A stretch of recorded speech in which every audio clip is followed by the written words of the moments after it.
Hello, hi, my name is Maxine and welcome to my booktube channel. It's been a while and I'm just a bit nervous about filming this video, to be honest with you. It's been a year and a half, so hopefully I still know how to film and edit, and let's go.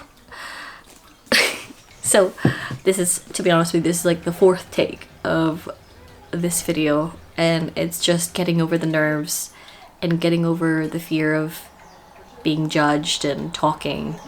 And also it's really hot right now, so I can't close the windows, but I'm kind of scared that my neighbors are hearing me, and I'm kind of worried that you're also hearing my neighbors. But you know what, let's just get on with it. Hopefully we'll just get through this video, and I just want to film it and get over it and edit it so that I will be more comfortable filming more videos in the future talking about books. But yeah, so I decided to film this summer, what's it called again? Summer reading tag, which is created by Amy Jane Reads. I wanted to film this video because I was in a reading slump for a while. I was in a reading slump for a year and a half, and I finally found the love of reading back again, and now I find myself in a similar situation to the reason why I made this channel 2.5 years ago, was because I didn't have anyone to talk to about the books that I'm reading. So yeah, I'm trying to film this video to practice talking in front of the camera, filming, and also editing and other stuff when it comes to YouTube. But yeah, let's just start with the video. What 3 books do you want to read this summer? So 2 of them I already have on my shelf, and 1 I actually bought recently. So the first one is Belladonna. I've been wanting to read this for ages. Again, first I was attracted to how it looked because look at that. I mean, it's a beautiful book. It's a beautiful cover. I'm not really sure what the book is about, but I think it's like a gothic mystery situation. I think it's been out for a while now, but let's just read a blurb about it. It's about Signa, who is an orphan. I believe that she's an orphan, and then her mum, their mother's restless spirit, appears claiming that she was poisoned. Signa realizes that the family she depends on could be in grave danger, and she enlists the help of a surly stable boy to hunt down the killer. You there, well-hung stable boy. Signa's best chance of uncovering the murder is an alliance with Death himself. I think there's a second book out.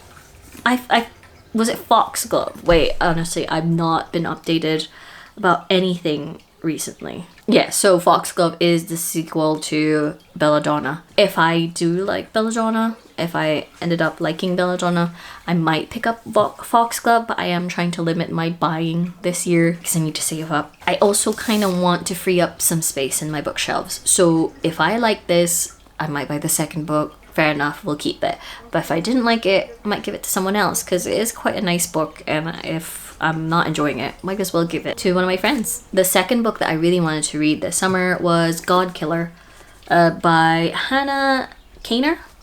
I'm not sure if I'm pronouncing that correctly, but I believe this is about a girl, our main character. Don't really know her name, but her family gets killed by a god, and then she becomes a god hunter / god killer after her family dies. She grows up and becomes a god killer, but then she meets a god that she can't kill. That's basically the premise. So I am quite interested. It's, how long is this? Because it's not like a thick book, and I think it's okay. So it's 288 pages. The print is, I would say, decent. It's not too tiny, and it's also not too big. So I think this would be a good kind of vacation read when I do go on vacation, if I actually have time to go on vacation. But that's one book that I'm really interested in, and I gotta say, look at that cover. And also, these are the ones that I know this has a sequel. It's kind of the same situation with Belladonna, wherein if I do want another, like a space for my bookshelves, I can just, you know, if I didn't like this, I can give it away, or if I do like it, I'll have to buy the second one and then see if I have more room and get rid of other books in my bookshelf. So another one that I really want to read, the last book that I really want to read this summer, is Love in a Time of Cholera by Gabriel Garcia Marquez. It's about basically two lovers, Fermina and Florentino. Fermina chose not the love of Florentino, but instead that of the wealthy, modern Dr. Juvenal. During that half century, Florentino, a romantic through and through, has fallen into the arms of many but has loved none but Fermina. He has sworn his eternal love to her and still lives in hope that fate might one day bring them together. Quite interested in reading this. This would probably be my second book from Gabriel Garcia Marquez. The first one was 100 Years of Solitude. I'll speak about that later on. His writing style is... I'll speak about that in a minute. This is another book that I'm really excited to read this summer. So second question, which character most embodies the traits of summer? It's not just character, but it's characters. I would say all the characters in Happy Place. Oh god, my cat. All the characters in Happy Place. This book, it talks about a couple of friends. They all go to, I think, is it Maine? They go to a specific place every summer, every year. They've been best friends since uni. Main character breaks up with her fiance before this big trip, and then she goes there, and then you find out, like she finds out that her ex fiance is there. But the thing is that nobody else in their friend group actually knows that they've broken up. Every single character in this book gives me summer vibes because they're all quite unique. They're all individual, but they're there for the moment. They're there for summer, and I really enjoyed it. I really enjoyed this book. Yeah, so, and also look at the cover. It just screams summer vibe. I read this a couple of months ago, actually, not in summer. I read it in spring. Oh well. Okay, next question. What book do you most associate with the physicality of summer? There are two books that I have here. Actually kind of reminds me, or gives me that feeling of summer. When I think about summer, I always think about the humidity, the heat, but also the sound. When I used to live in Japan, you would always hear the cicadas, or in the Philippines, you would hear the grasshoppers. It was the heat and the sound that made summer. These two books kind of gave me that feeling, that nostalgic feeling of summer. First one, I've just recently finished.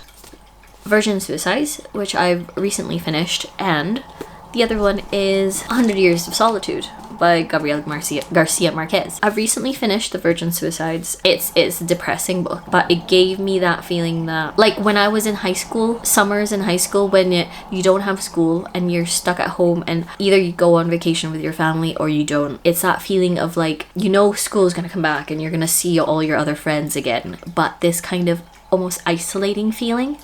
That made me, Virgin Suicides made me feel that way. It's in the POV of these boys that lived across these sisters called, well, the Lisbon Girls, based on the title itself. And I don't know if you've seen the movie. Again, it was a really good movie. Coming into this book, I knew that all these girls were gonna off themselves, right? Reading it was a whole different experience because I knew it was gonna happen. Like it's proper like PTSD. If I've seen what these boys saw, I wouldn't get over it as well. It's kind of like written in this kind of interview situation where, yeah, it's a flashback. Like it talks about the actual thing that happened that summer, but also you go into like the interview state, like kind of writing wherein it's kind of present day where they're more adults, like these boys have become adults. They're still talking about what happened to their neighbor. I would say it's still a good read, like even though it's a grim story to read during summer, but it is still a book worth reading. And it also kind of shows how girlhood and being a teenager are quite difficult, because you were objectified, you weren't even considered. I felt like one of the girls wasn't like, their problems for them. Like when you were a kid, your problems feel real to you at that time. But because you're a teenage girl, people don't take it seriously. People don't think that what you're feeling is valid enough. It's just, it gets shoved under the rug and then you get ignored, basically. I can make a whole different video talking about this book. That book gives me the physical, like this awful kind of summer heat, loneliness, I don't know what to do kind of situation during summer when I was in high school or grade school. But yeah, another book that gives me summer vibes. I don't know why I'm holding. But yeah, for some odd reason, 100 Years of Solitude gives me the feeling of going through summer. Like, because summer can either be two things, right? For me, personally. Summer can be an amazing time traveling, amazing adventures with friends or family, or being stuck in a house with all your relatives in the heat, and it's just you want to escape it, but you can't. And sadly, like, I'm more of the latter, which is this kind of cyclical thing that happens in families. But yeah, I will make another video talking about this book, but this book actually kind of is one of my all-time favorite books. It blew me away, and it actually got me into reading again. One of Gabriel Garcia Marquez's it's his masterpiece. It's about the Buendia family and the founding of a small town called Macondo. We go through the 7 generations of the Buendia family, and then you just get to experience it. There's nothing else I could say, but you experience it. The next question is, what kind of books do you like to read on holiday? Any books that hold memories to certain places. So I'm a bit odd, but I do like to read weird stuff during holidays. The only time that I actually read horror, I've noticed, is when I'm on a trip to somewhere. The first book I can remember at the top of my head that I was reading on vacation was Come Closer by Sarah Gran. Although I did read this in winter, but I was flying to the Philippines, which is always sunny and shiny and hot. I was reading this, and it talks about a woman going through a possession, like her visceral experience of being possessed by this demon. I would highly recommend reading it during vacation, because I'm a total scaredy cat. I am terrified of anything ghost and anything monsters. Too afraid. Somehow, kind of looking forward to a vacation is the only time where I actually have enough security emotionally to be able to handle scary books. And it is only a couple hundred pages, actually, like 163 pages in total. So it's a short read, but it creeped the bejesus out of me, and I would highly recommend reading it, because if you're into horror but not into violence, this is also a good read for that. But again, it's possession without the exorcism vibe, is what I'm trying to say. So highly recommend that. And then another book that I read on vacation, this again, it wasn't summer, it was springtime, and it's a bit odd to read this, but I was going to Bath and I was reading this the whole trip to Bath.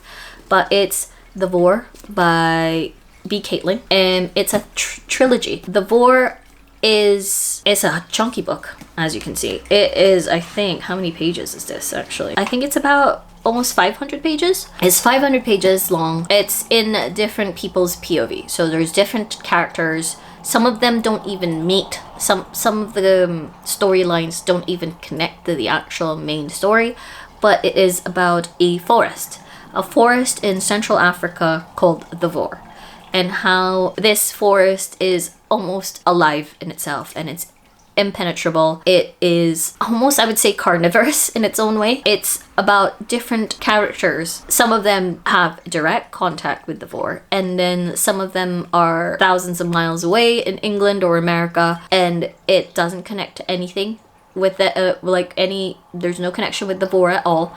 But I think down the line it does in the end. Again, I'm not sure. I've only read the first book. I have the 2 other books, but I've not managed to get a chance to read them, but hopefully I will, fingers crossed, this year.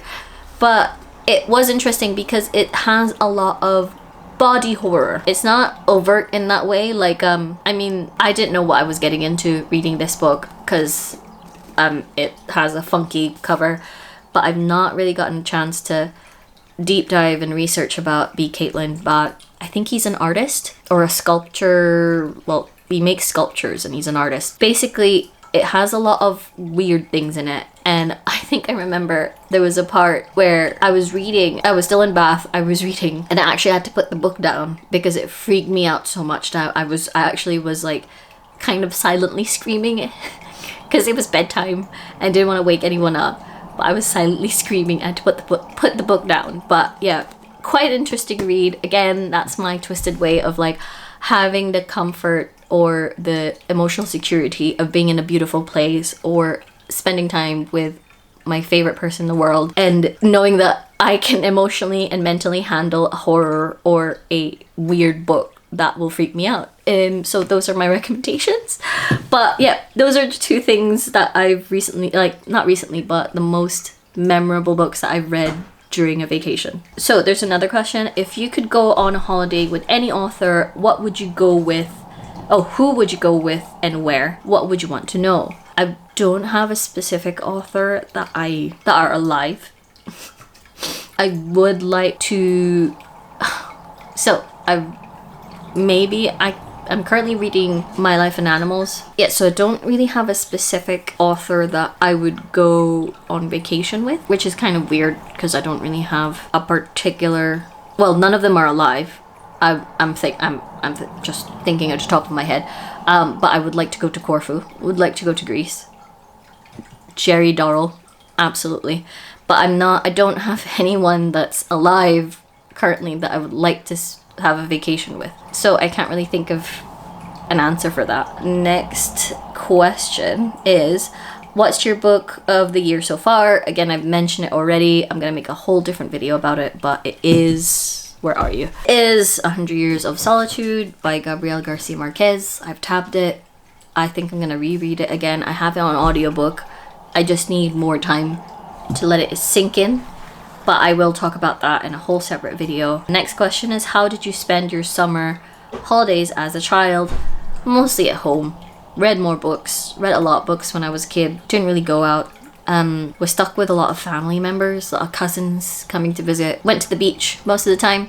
I used to live in an island, and the beach was just 20 minutes away cycling.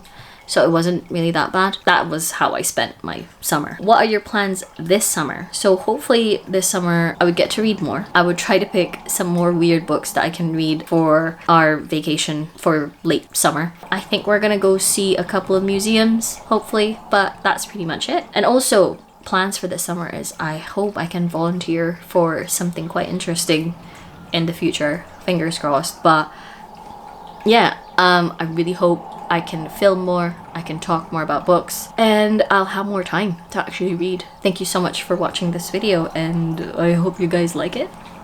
Bye!